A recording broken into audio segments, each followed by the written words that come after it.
Есть какая-то скорбь, и, опять же, напоминание, те, кто были рядом. Вот. Вот. Ну и в основном, конечно, ощущение радости, там, какого-то своего рода самоудовлетворения, не знаю, наверное. Ну и в плане того, что мы сделали это.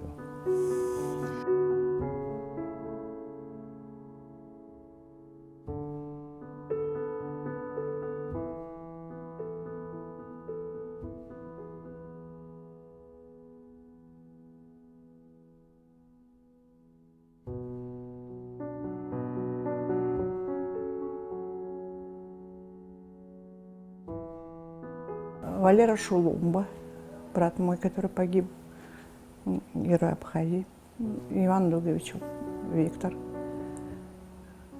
По старшинству сын мой Алхаз Бодров, Валерика сын Шулумба Милор,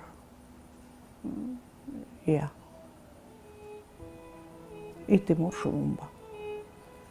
Раз, два, три, четыре, пять, шесть. Семья Шулумба не понаслышке знает, что такое война. Иван Дугович, его сын, сестра, два племянника и брат – все они участники Отечественной войны народа Абхазии. Брат Валерий Шулумба погиб при взятии Гагры, посмертно награжден званием Герой Абхазии. Ивану Шулумба, все знают его как Вичка, 77 лет. Несколько дней назад перенес сложную операцию. Сейчас он восстанавливает свое здоровье, пока с трудом говорит и передвигается. Рядом с ним заботливая семья, сестра и племянники. Они были вместе и тогда, 25 лет назад, во время войны. Так получилось, что все они воевали в Пицунском батальоне. Короче, в Шромах это было. Кто вас снимал, фотографировал? И как это произошло? Сказали, вы сейчас вас фотографируете? А он меня позвал, нет, он меня позвал, посадил, садись рядом. Отец. Да, нас фотографировали, и все. И вот эту всю историю, что в книге написали, 14-летний сын Дима, это не про меня. Не, на фотографии я. Про кого эта история? Не знаю, он сказал Дима, но он мне Тима, а, видимо, подумали Дима. Вот. И сколько лет? И он 14. А вам было больше? Да, 16. я уже взрослый. К сожалению, имея одного сына, ждать дома, когда привезут его непонятно в каком, это очень сложно сидеть дома и ждать. Мне было легче уйти и быть рядом с ним. И, ну, по большому счету, я это сделала вначале, это делала, чтобы быть рядом с сыном. Но потом, когда я увидела, что погибают такие шикарные мальчики, молодые, это все уже как-то это делалось, уже, ну, у меня другая позиция была. Я уже хотела, чтобы кому-то оказать помощь, другим, не одному моему сыну.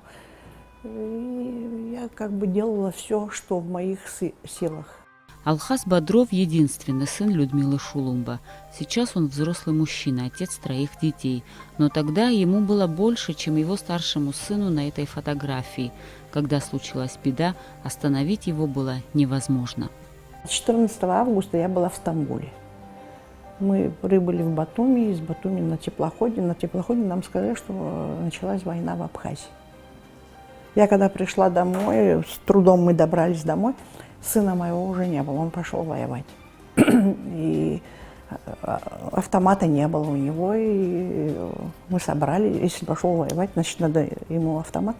Я вот помню, за 75 рублей или за 75, вот эти деньги я уже не помню, мы ему купили автомат. Я ему купила лично, купила ему автомат. Ну, месяц длилась вот эта гагрская вот эта. И через месяц я ушла вместе с ним. Очень было мало старых.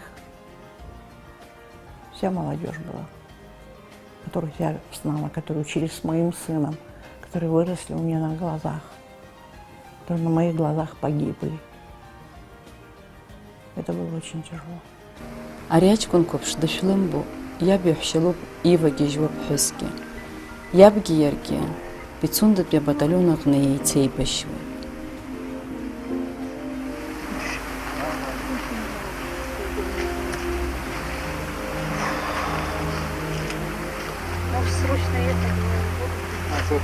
Воду нужно привезти.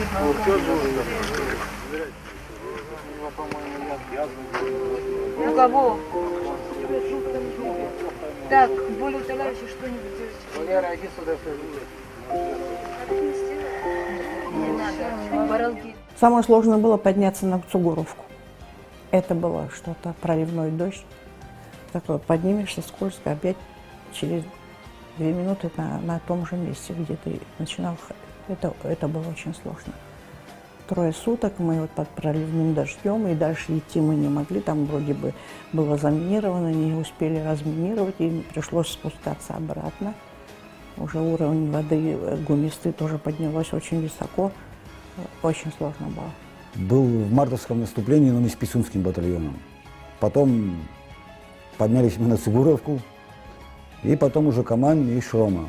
Многие не признавались, что вот 16 лет не признавались. Ну, боялись от того, что их домой отправят. Да? То есть не боялись идти куда-то там на войну, где стреляют, где бомбят, а вот именно переживали за то, что отправят домой, как бы не разрешат оставаться.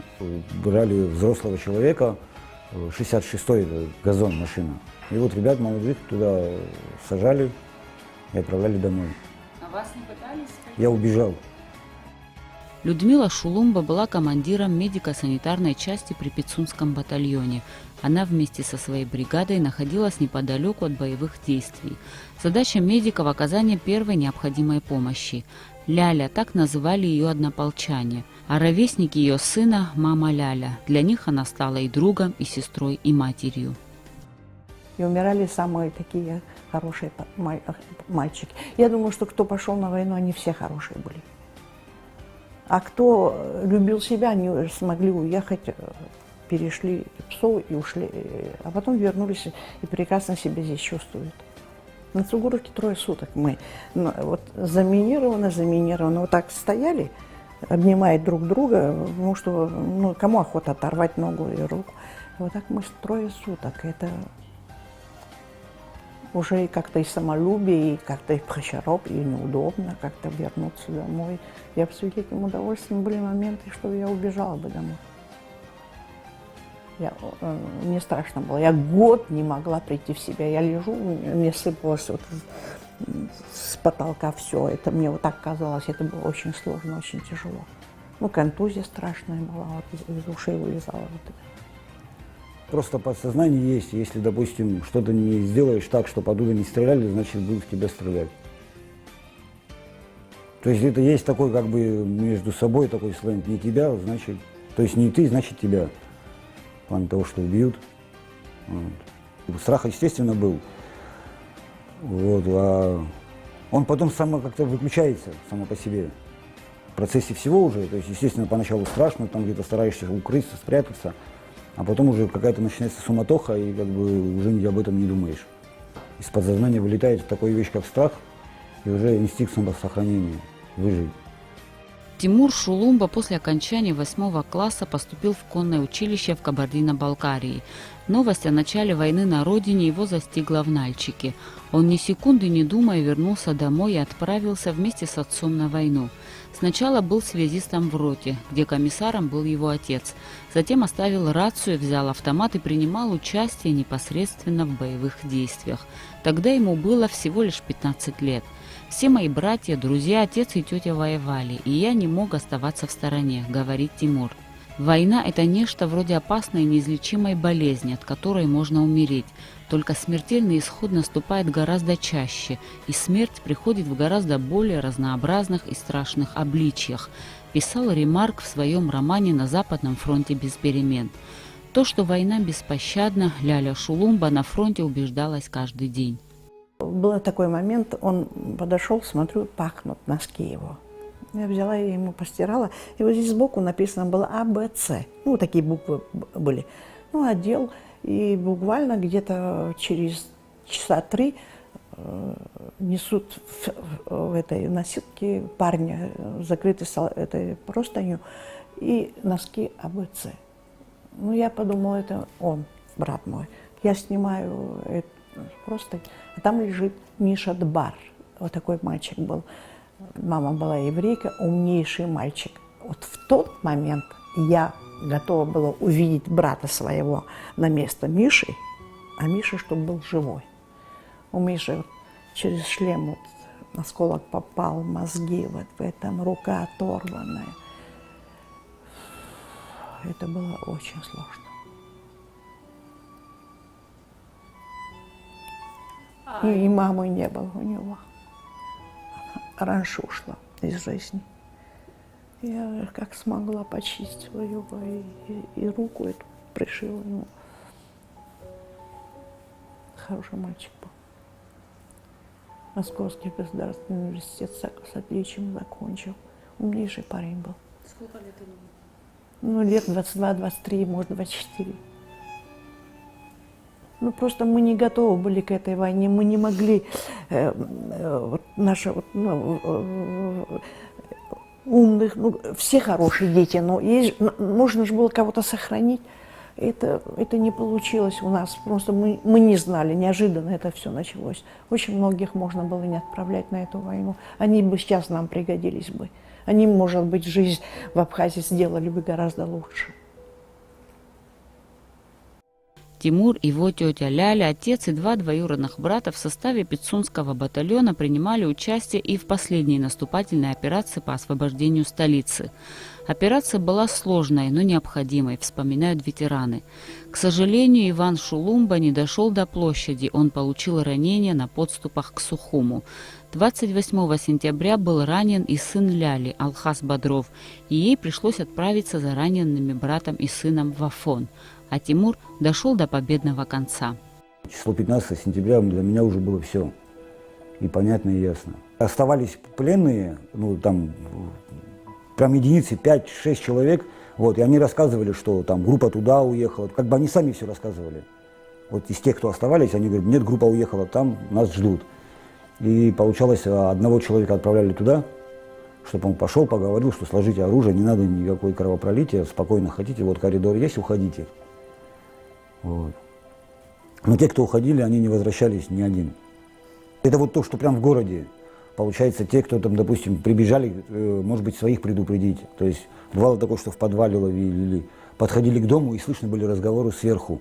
Они ходят по дому, разговаривают, ну, видимо, может быть, вещи собирают или что. То есть они так быстро, что все это произойдет, они не ожидали. Ну и не информировали их, я так понимаю. То есть, что вот надо оставить или там территорию.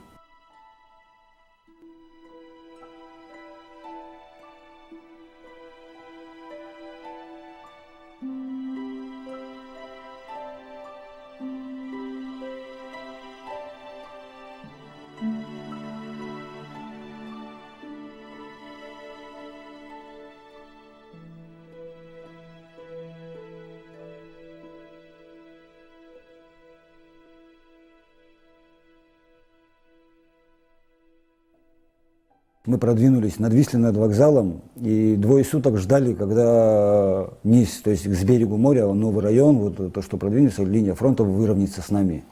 То есть мы 2 суток их ждали. Там были тяжелые, действительно тяжелые бои были. А мы как бы продвинулись быстрее, намного быстрее. И надвисли над вокзалом, и по стратегии вообще, по стратегии мы не могли дальше продвинуться, потому что мы замыкали их, оставляли сзади себя, и они были бы доступны. Вот. И 2 суток выжидали, когда выровняется линия фронта, чтобы уже окончательно освободить как и город, так и дойти до границы Ингури. Вот все я прошел. На Совмине вообще, мы, скорее всего, мне почему-то так вспоминается, что Пицунский батальон, мы первые туда пришли. А потом уже остальных я народ видел, что туда собиралось много народу. Вот. Радовались, конечно, радовались. радовались. Но еще в тот момент, когда уже подошли мы к Совмину, там еще сидели в здании, парламент их, я не знаю кто, просто они уже в костюмах их выводили, взрослых людей, вот, вывозили оттуда. Здание горело, их как бы оттуда вывели и отвозили, наоборот, людей, чтобы... Это с их стороны, со стороны Грузии, работники их там сидели, вроде в надежде того, что как бы освободят город и им переживать не за что.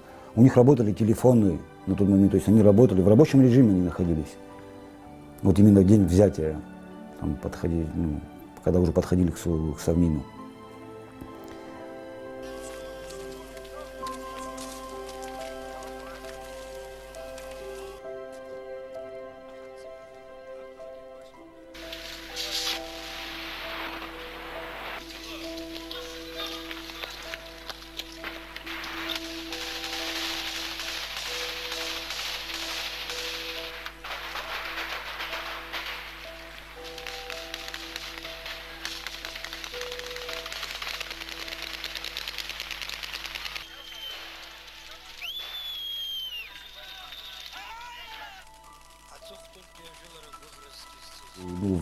Во время войны есть такая вещь, как стратегия. То есть те, кто наступление продвинутся до какого-то определенного там местности, вот, их сменяет сзади идущие, то есть как бы свежие силы. Вот мы дошли до Дранды, они пошли продвигаться дальше. Вот. А мы вернулись, да.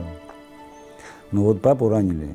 Его ранили прямо при взятии, это перед республиканской больницей, там, я не знаю, местные жители знают, есть кладбище наверху. И вот его осколком миномета ранило, вот спустили его и увезли. Мы были вот где Гумисту перешли, где вот это кладбище поднялись, и мне кто-то сказал, что ранен мой сын и брат мой.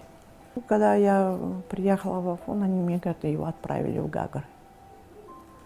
Я приехала в Гагры, у него там полспины было из гранатометный выстрел, об стенку и волной его накрыло.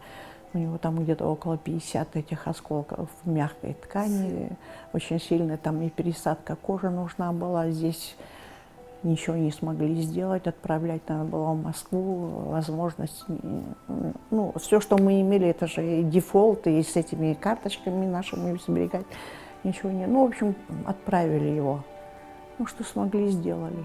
Приехал он опять сюда, лад убрали, опять со своей больной спиной поперся тут тоже.